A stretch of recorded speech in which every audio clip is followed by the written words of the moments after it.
Mark 5. They came to the other side of the sea, to the country of the Gerasenes.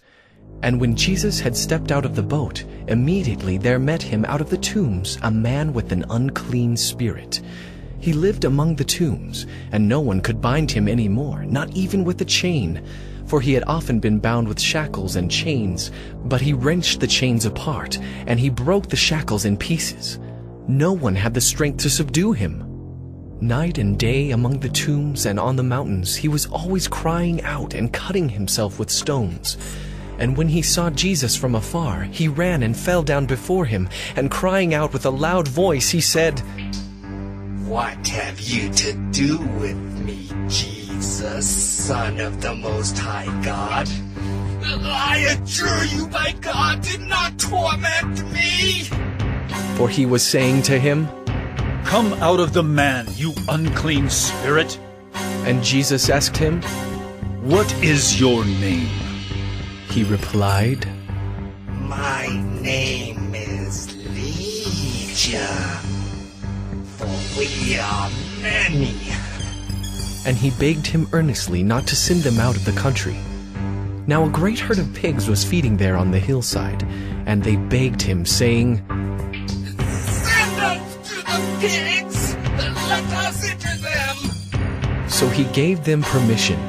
And the unclean spirits came out and entered the pigs, and the herd, numbering about 2,000, rushed down the steep bank into the sea and were drowned in the sea.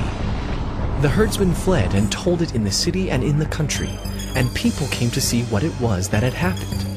And they came to Jesus and saw the demon-possessed man, the one who had had the legion, sitting there, clothed and in his right mind, and they were afraid. And those who had seen it described to them what had happened to the demon-possessed man and to the pigs. And they began to beg Jesus to depart from their region. As he was getting into the boat, the man who had been possessed with demons begged him that he might be with him. And he did not permit him, but said to him, "Go home to your friends, and tell them how much the Lord has done for you, and how he has had mercy on you." And he went away and began to proclaim in the Decapolis how much Jesus had done for him, and everyone marveled. And when Jesus had crossed again in the boat to the other side, a great crowd gathered about him, and he was beside the sea. Then came one of the rulers of the synagogue, Jairus by name, and seeing him he fell at his feet, and implored him earnestly, saying, "My little daughter is at the point of death. Come and lay your hands on her, so that she may be made well and live." And he went with him, and a great crowd followed him and thronged about him.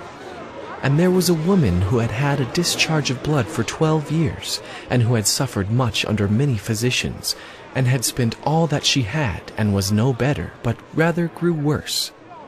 She had heard the reports about Jesus and came up behind him in the crowd and touched his garment. For she said, "If I touch even his garment, I will be made well." And immediately the flow of blood dried up, and she felt in her body that she was healed of her disease. And Jesus, perceiving in himself that power had gone out from him, immediately turned about in the crowd and said, "Who touched my garments?"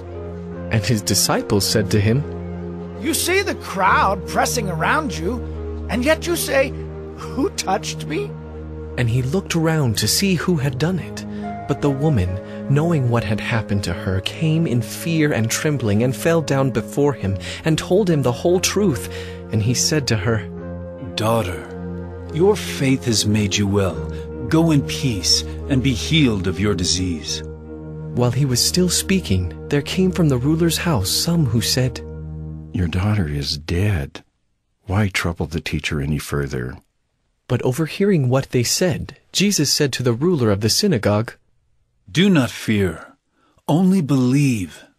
And he allowed no one to follow him except Peter and James, and John, the brother of James. They came to the house of the ruler of the synagogue, and Jesus saw a commotion, people weeping and wailing loudly. And when he had entered, he said to them, "Why are you making a commotion and weeping? The child is not dead, but sleeping." And they laughed at him. But But he put them all outside, and took the child's father and mother and those who were with him, and went in where the child was. Taking her by the hand, he said to her, Talitha Kumi, which means, little girl, I say to you, arise. And immediately the girl got up and began walking, for she was 12 years of age. And they were immediately overcome with amazement. And he strictly charged them that no one should know this, and told them to give her something to eat.